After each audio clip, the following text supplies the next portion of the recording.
SB19 Pablo's concert gets sold out within just a few hours. Actually, matagal-tagal din akong hindi gumawa ng content about SB19.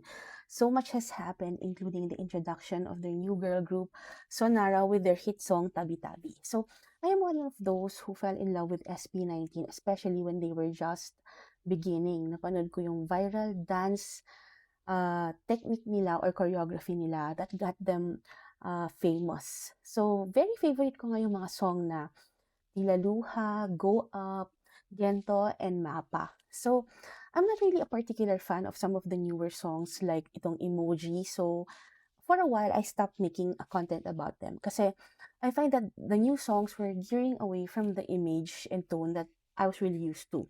Pero syempre, personal preference lang naman yon, and I understand they are exploring their sound and discography. So, yon. So, meron lang talaga akong mga preference. So, very overjoyed ako when Pablo has released this solo concert, a much more intimate concert na nirelease niya yung new song niya, which is Usad. This is the OG feeling that I missed. And I like it when they perform raw emotions. Kasi doon ko sila nagustuhan and they resonate deeply with the audience kapag ganito yung mga performances nila. Actually, during the New Year celebration ng 2026, nakasalubong ko sila sa hotel in BGC. And nakasalubong ko si Justin and si Pablo. But I noticed that si Pablo, he has this very, yung aura niya was, he looked a bit depressed. So malungkot siya during that time and he felt really tired. So hindi ko na siya nilapitan.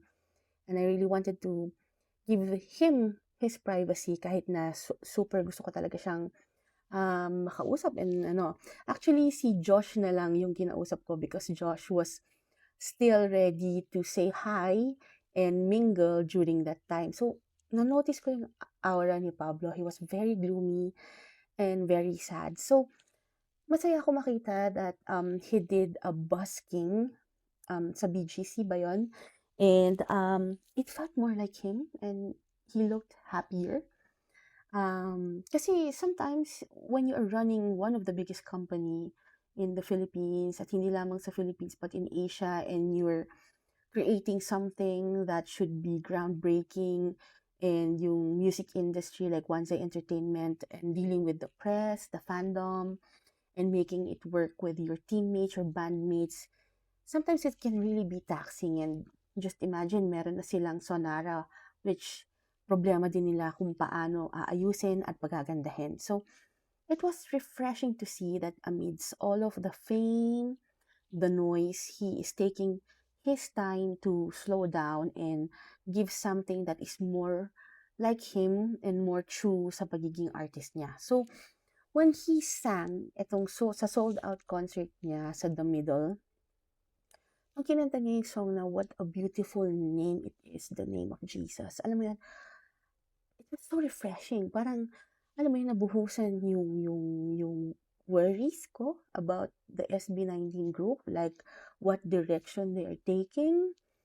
And I felt like, finally, Pablo is taking the time to just battle the depression that he is feeling and that he's, alam mo yun, and that he's taking the time to be true to himself and to worship. And I felt that he really needed that, you know. Kailangan mo rin kasi ng parang, alam mo yun, sort of a me time so that you can go back stronger. And syempre, you are the leader. You're one of the strongest and you're expected to be the strongest. So, kailangan niya to. And the fans really of SB19, hindi naman talaga siya binibitawan. So, they are always supportive of the boys. So, alam mo yun, yung source of strength talaga ni Jesus Christ. Those who followed the journey of Pablo already know that he has been vocal about his faith at hindi siya nahihiya tungkol dito. And that is what I like about him. So, I began to realize ulit, hey, this is Pablo that I've always rooted for. And I feel much more happier. Honestly, alam mo yun, after 6 months of not making content about SB19 and not following their journey anymore, kasi parang feeling ko like, ang dami-dami nangyayari, hindi ko na masundan, hindi ko na maintindihan, and while it's excellent, there's a feeling that is missing in some of the newer songs. So, this is the OG or original Pablo and SB19 that I have been uh, rooting for noon-noon pa. So his single, Usad, is something that I look forward to now kasi makikita mo sold out agad yung music showcase niya.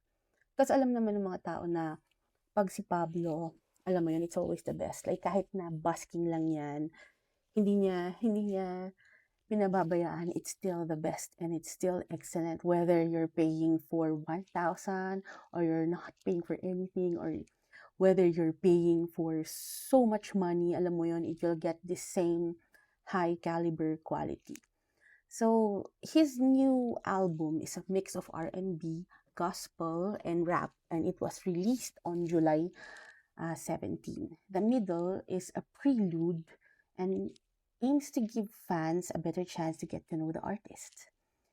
And a much more intimate take and refreshing siya kasi, you know, honestly, fame is not the end all be all. An artist will always be an artist. Kapag totoong artist ka talaga in your love for music, it will shine. And also to inspire people to have a closer and intimate relationship with Jesus Christ. Alam mo yun? Kasi the world can get really, really dark. And even if you're surrounded by so many people, sometimes they have so much agenda at nakakalito na kung ano yung totoo. So, if you're dealing with something really heavy, something really taxing, what's the best way but to be true to yourself, maging totoo sa iyong sarili at kumapit sa totoong source ng light mo who will never leave you, and that is the Lord Jesus Christ. So congratulations, Pablo, and I hope that makasalubong na kita. Hopefully maybe in Canada, you know, where you are in a much more calm aura and you're not in that mood na sobrang nasa overthinking ka ng process mo. But I guess that is to be expected with the genius of this generation. So I'm very excited kung ano yung laman ng usad. And of course, I'm very hopeful that this deepening and strengthening of his relationship with Jesus Christ will also translate to much more better songs that will be released by SB19 as a group later on. So God bless you. Thank you, everyone.